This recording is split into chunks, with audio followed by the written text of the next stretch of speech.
Friends, welcome to yet another fantastical episode in the military world. The Ukrainian strategy to attack Russian oil refineries with a very clear goal will be discussed in this video, affecting the main source of income for Vladimir Putin. In addition, if you haven't subscribed to the channel yet, do so right away and turn on the notification bell to ensure that you don't miss any updates on prolonged, highly automated, and technological conflicts. Logistics, access to raw materials, and industries play a significant role in determining victory, which is not always entirely decided on the battlefield. World War II was the first major conflict in which this occurred. During this war, there were a lot of vehicles on land, in the air, and in the sea, as well as industries and raw materials that played a decisive role. The mechanization of forces reached an unprecedented level.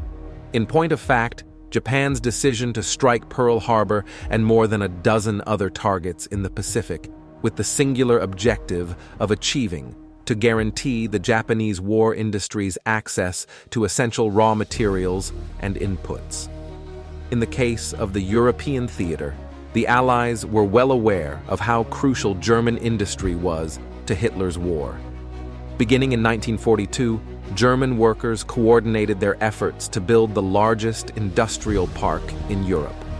Albert Speer designed a huge, intricate network of factories that could produce everything decentralizedly. The United States and the United Kingdom launched the largest and most brutal air-bombing campaign in history in 1942, with daily airstrikes targeting communication lines, logistical routes, and primarily German industries. The Allies were aware that one way to defeat Germany on the front lines was through the destruction of its rear, primarily the factory networks created by Speer.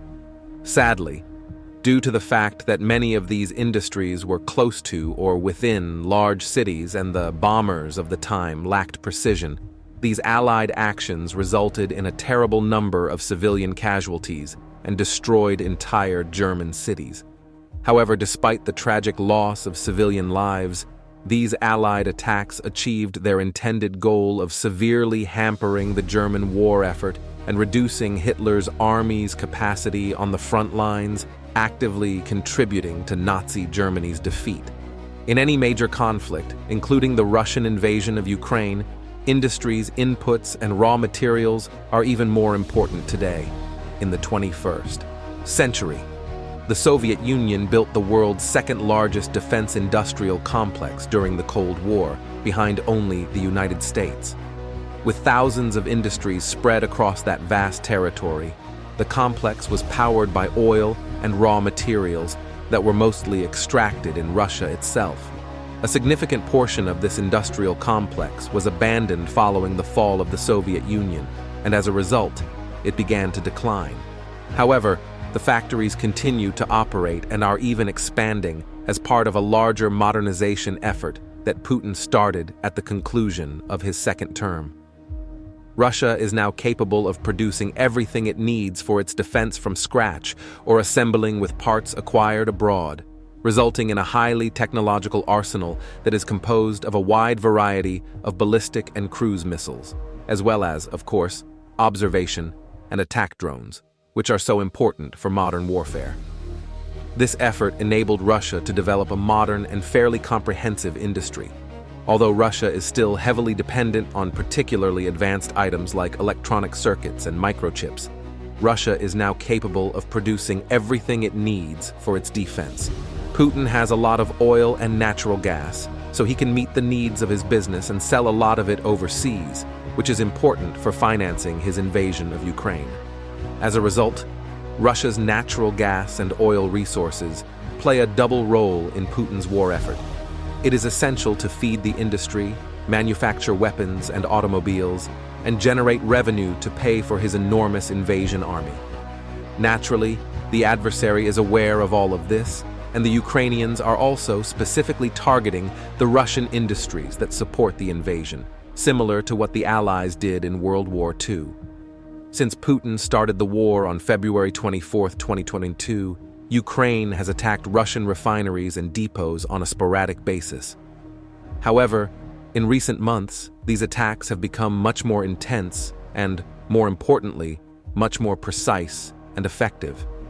Additionally, it is essential to emphasize a very significant aspect. These attacks from Ukraine are being carried out extensively inside of Russia. The most recent one, which took place on January 25 and targeted one of the largest Russian refineries on the Black Sea shores, was 10,000 kilometers away from the closest Ukrainian position in the city of Tuapse. A few days prior to this attack, Ukraine destroyed another Russian refinery 500 kilometers away in the Leningrad Oblast. Over the course of the past few months, approximately a dozen additional attacks, the majority of which targeted refineries hundreds of kilometers away, have also taken place. These attacks, which were carried out by long-range drones, demonstrate that important Russian infrastructures such as refineries are not adequately protected by air defenses, as evidenced by the information that is currently available. Ukraine achieves two goals concurrently through these attacks. It affects oil refining, whose sale helps finance Putin's war effort in Ukraine, as well as the primary means by which Russian military factories are fed. They also do not harm civilians in the area because they are very precise weapons. If you enjoyed this video, please leave a like and share it with friends who are interested in military topics. If you have any feedback, suggestions, or information about the subject, please make sure to post it in the comments section.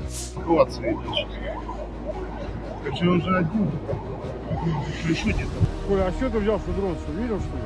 Я слышал. Я думал, это подушка едет, а это дрон летел, оказывается. Да? Да.